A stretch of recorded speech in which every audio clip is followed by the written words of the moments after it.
Praise the lord. ప్రభు యేసుక్రీస్తు పరిశుద్ధ నామములో మీ అందరికీ మా పరమ యెరూషలేం మినిస్ట్రీస్ ద్వారా ప్రేమపూర్వకమైన వందనాలు తెలియజేస్తున్నాం. దేవుని పరిశుద్ధ గ్రంథములో కీర్తన గ్రంథము మనందరికీ పరిచయమైన మాటలు, దావీదు రాసిన కీర్తనలు 42వ కీర్తన 1-2 వచనాల్లో మనం చదువుతున్నాం. మొదటి వచనములో నీటి వాగుల కొరకు, దుప్పి నీటి వాగుల కొరకు ఆశపడినట్లు నీ కొరకు నా ప్రాణము ఆశపడుచున్నది. చాలు. దావీదు ఒక దుప్పి, అది అరణ్యములో మంచినీళ్ళు కోసం ఎక్కడ వాగులు ఉంటాయి, ఎక్కడ వంకలు ఉంటాయి, నీటి కోసం ఆశపడినట్లుగా దావీదు ఒక దుప్పితో పోల్చి ఆయన ప్రాణము అంతగా దేవుడి మీద ఆశపడి ఉన్నదని ఆయన రచించిన కీర్తనలు. ప్రియమైన దేవుని బిడ్డలారా, ఈరోజు ప్రభు తెలుసు, ప్రభునందు భక్తి కలిగి ఉన్నా, ప్రభు సన్నిధికి నేను వెళుతున్నా, ప్రభుని నేను నమ్ముకున్నా, ఇలాగా మనము చెప్పుకుంటూ ఉంటాం. నీ ప్రాణము దేని మీద ఉంది, దేని కొరకు ఆశపడుచున్నది? లోకములో ఉన్న ఆశలన్నీ అవి శాశ్వతమైనవి కావు. దేవుడి మీదే నీ ఆశ ఉండాలి. దేవుడి మీదే నీ ప్రాణము ఆశతో ఉండాలి. ఎంతగా ఉండాలి? మనం చదివితే కీర్తనలోనే 17వ కీర్తన 15వ వచనం ఉంటుంది. ఏమంటున్నాడు? నేనైతే నీతి గలవాడనై నీ ముఖ దర్శనము చేసేదను, నేను మేలుకొనినప్పుడు నీ స్వరూప దర్శనముతో నా ఆశ తీర్చుకుంటాను. చూసారా, ప్రాణం ఎంత ఆశో!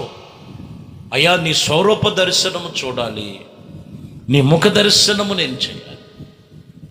ఉదయం లేచి ఆయన సన్నిధిలో మోకరించి ప్రార్థన చేసే అనుభవాలు ఎంతమంది ఉన్నాయి?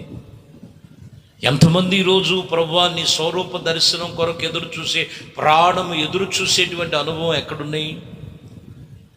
పడుకొనటము అడావుడే, లేచేది అడావుడే. ఈరోజు మనం గమనించినట్లయితే ప్రాణము ఆశ ఉండాలి, ప్రాణములో ఆశ ఉండాలి. ఈరోజు నువ్వు అయ్యా నీ ముఖ దర్శనము చూడాలి, నీ స్వరూప దర్శనము నేను పొందుకోవాలి అని నేను నీతి గలవాడనై అంటాడు అక్కడ. అంటే అంతగా దేవుడు ఎవరికి దర్శనమిస్తున్నారు? నీతిగా, ప్రాణము దేవుడి మీద నిలిపినంతగా నీతి కలిగిన వారముగా ఉన్నప్పుడు ఆయన స్వరూప దర్శనము కలిగి ఉంటుంది. ఎందుకంటే 137వ కీర్తనలో 7వ వచనంలో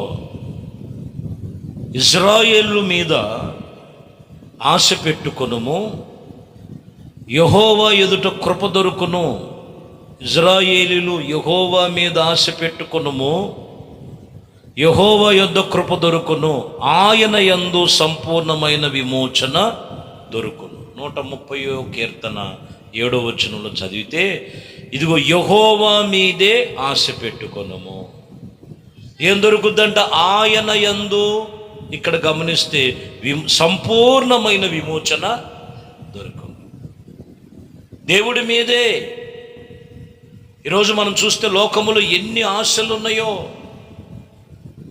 నానా విధమైనటువంటి ఆశలు, ఆలోచనలు, తలంపులు తలబిడపడుతున్నటువంటి పరిస్థితులు.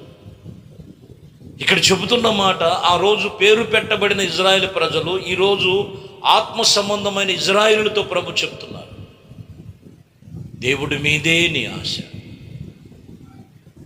సేవ అని చెప్పేసి కొన్ని రోజులు సేవ చేసి డబ్బు మీద ఆశ ఎక్కువ. దేవుడు అని చెప్పి కొన్ని రోజులు వచ్చి శరీరేచ్ఛల మీద ఆశ. ప్రభు కొరకు తీర్మానం చేసుకున్నానని ఇంకొక దాని మీదకి ఆశ. మనసు చెదరగొడుతుంటాడు సాతాను. అందుకని ఇక్కడ మనం గమనించాలి, దేవుడి మీదే నీకు ఇచ్చేది దేవుడే సమస్తము. ఆయన గుప్పెళ్ళు విప్పి ప్రతి జీవి కోరికను ఆశను తృప్తిపరచువాడు ఆయన మీదే, యెహోవా మీద ఆశ కలిగి ఉండు, ఆయన యొద్ద నీకు సంపూర్ణమైన విమోచన కృప దొరుకును. 106వ కీర్తన 146వ కీర్తన 146:5. ఎవనికి యాకోబు దేవుడు సహాయకుడుగాను, ఎవడు తన దేవుడైన యెహోవా మీద ఆశ పెట్టుకొనునో వాడు ధన్యుడు. అంతే. ఎవరు ధన్యులు తెలుసా? దేవుడి మీదే ఆశ పెట్టుకున్నవాడు ధన్యుడు. అది ఎవరైతే దేవుడి మీద ఆశ పెట్టుకొని ఆత్మ సంబంధముగా నడిపించబడుతున్నారో వారు ధన్యులు. కొంతమంది హేళన చేస్తారు, సేవ అని అన్ని వదిలేసి వచ్చావు, ప్రార్థన అని లోకములు విడిచిపెట్టేశావు, దేవుడు అని చెప్పేసి సమర్పణ అని చెప్పేసి ఇంకేదో లోక అలంకారాన్ని తోసిపుచ్చేసావు. ఎన్నో విధాలైనటువంటి ఆశలు చూపిస్తుంటాడు సాతాను. యెహోవా మీదే ఆశ పెట్టుకున్నవాడు గొప్ప ధన్యుడు, సందేహమేమీ లేదు. సర్వశక్తిమంతుడు ఆయన మీద ఆశ పెట్టుకొనటం అంటే అది ఎంత గొప్ప ధన్యత దేవుడు నీకు ఇచ్చాడు. ఈరోజు నీ ప్రాణము దేవుడి మీదే ఆశ పెట్టుకోవాలి. 1, ఎదుగో నీతి కలిగి ఆయన స్వరూప దర్శనము చేయాలి. 2, దేవుని ఎదుటనే సంపూర్ణమైన విమోచన దొరుకుతుంది కాబట్టి యేసయ్య మీదే ఆశ పెట్టుకోవాలి. 4, దేవుడి మీద ఆశ పెట్టుకున్నవాడు ధన్యుడు అని చెప్పకనే చెబుతుంది. కీర్తనలు 63వ కీర్తన 2వ వచనం, 63వ కీర్తన 2వ వచనం. నీ బలమును నీ ప్రభావమును చూడవలనని పరిశుద్ధ ఆలయమందు నేను ఎంతో ఆశతో నీ తట్టు కనిపెట్టుచున్నాను. చాలు. ఇక్కడ మీరు గమనించినట్లయితే భక్తుడు రాస్తున్నారు, ఇదిగో నేను నీ పరిశుద్ధ ఆలయము తట్టే నేను ఆశతో ఉన్నా. ఎంతమందికి దేవుడు మందిరం మీద ఆశ? దేవుడి మీద ఆశ. ప్రభు అంటే నాకు ప్రాణం మంచిదే, అదే చెప్తున్నమాట. అలాగే పరిశుద్ధమైన దేవాలయం మీద ఆశ ఉండాలి. 1 దేవుని మందిరము, 2 దేవుడు మందిరమునకు వచ్చిన తర్వాత నీ దేహాన్ని దేవుడు మందిరంగా మార్చుకుంటాం. బాగా గమనించాలి. కొంతమంది ఎలా ఉంటారంటే ఆశ ఎలా ఉంటుంది, దేవుడు మందిరానికి వెళ్ళొచ్చేద్దాం, తర్వాత దేహాన్ని మళ్ళీ గాలి కుదిలేయటం. దేహాన్ని దేవుని మందిరంగా మార్చుకోవాలి. దేవుడు మందిరములో మనము ఆశ కలిగి ఉండాలి. దేవుడి మందిరానికి మనం వెళ్దాం. ఖచ్చితంగా జరిగినటువంటి వారాలలో నేను ప్రతి వారము దేవుడి సన్నిధికి నేను ఎక్కడ కూడా మిస్ అవ్వకుండా నేను వెళ్తున్నాను. ఆశ ఉండాలి. అక్కడికి వెళ్ళి నేను ఏం నేర్చుకుంటున్నాను, నా హృదయమును నేను ఎంత శుద్ధి చేసుకొని ప్రభు కొరకు తీర్మానం చేసుకొని దేహాన్ని ఇదిగో దేవాలయముగా మార్చుకుంటున్నాను అనే ఆశ నీలో ఉండాలి. అప్పుడు ఆశపడుతున్న నీ ప్రాణాన్ని ప్రభు తృప్తిపరుస్తాడు. ప్రభు అన్ని విషయాల్లో లేపుతాడు. కాబట్టి ప్రియమైన దేవుని బిడ్డలారా, ఈరోజు అంశము నీ ప్రాణము దేవుడి మీద ఆశ ఉండాలి.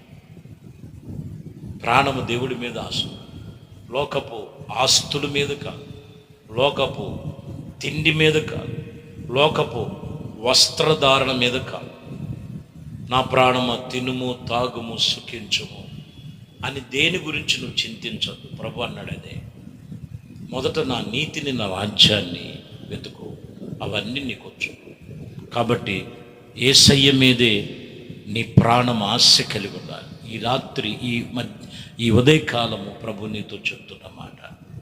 కాబట్టి దేని మీద ఉందో ప్రభువా వాటి మీద ఉన్న నా మనసును తొలగించి, మత్తు మీద ఉందో బానిసత్వంగా ఉన్నావు, వేరే ఆలోచనలో ఉన్నావు, వాటి నుంచి నా తలంపులు తీసివేసి నీ మీదే నా ప్రాణము ఆశతో నిలిపేటువంటి మనసు నాకు ఈ ఉదయం కలుగు చేయమని అడుగు. నీ కొరకు చిన్న ప్రార్థన చేస్తాను. కళ్ళు మూసుకొని ప్రార్థనలో ఏకీపించు. పరిశుద్ధుడా, ప్రేమ కలిగిన తండ్రి, దయగలిగిన మా ప్రభు, ప్రాణము మీరిచ్చి ఉన్నది. ప్రాణ ఆత్మ శరీరముతో మిమ్మల్ని స్తుతించటానికి మీ బిడ్డల్ని ఏర్పరచుకోండి. నశించిపోతున్న ఆత్మ, మనసులో గలిబిలి చేస్తున్న ఆత్మ, వ్యతిరేకంగా పనిచేస్తున్న ఆత్మలు తొలగించి ప్రాణము మీ మీద ఆశ కలిగి ఉండటానికి, మీ కొరకు తృష్ణ కలిగి ఉండటానికి, విన్న వాక్యమును బట్టి వాళ్ళ హృదయములో నెమ్మది, వాళ్ళ హృదయము దేహము పరిశుద్ధ ఆలయముగా మార్చటానికి మీ కృప చూపించి నడిపించండి. పరిశుద్ధుడా, మీకే స్తోత్రాలు. అన్ని విషయాలు వారి ప్రార్థనలు ఆలకించి ప్రతిఫలమిచ్చి సహాయం చేసి మహిమపరచుకున్నామని ఘనత, మహిమ, ప్రభావాలు మీకే పొందుకో. నజరేయుడైన యేసుక్రీస్తు నామములో ప్రార్థించి వేడుకొనుచున్నాము తండ్రి. ఆమేన్. ప్రభు మిమ్మల్ని దీవించి ఆశీర్వదించును.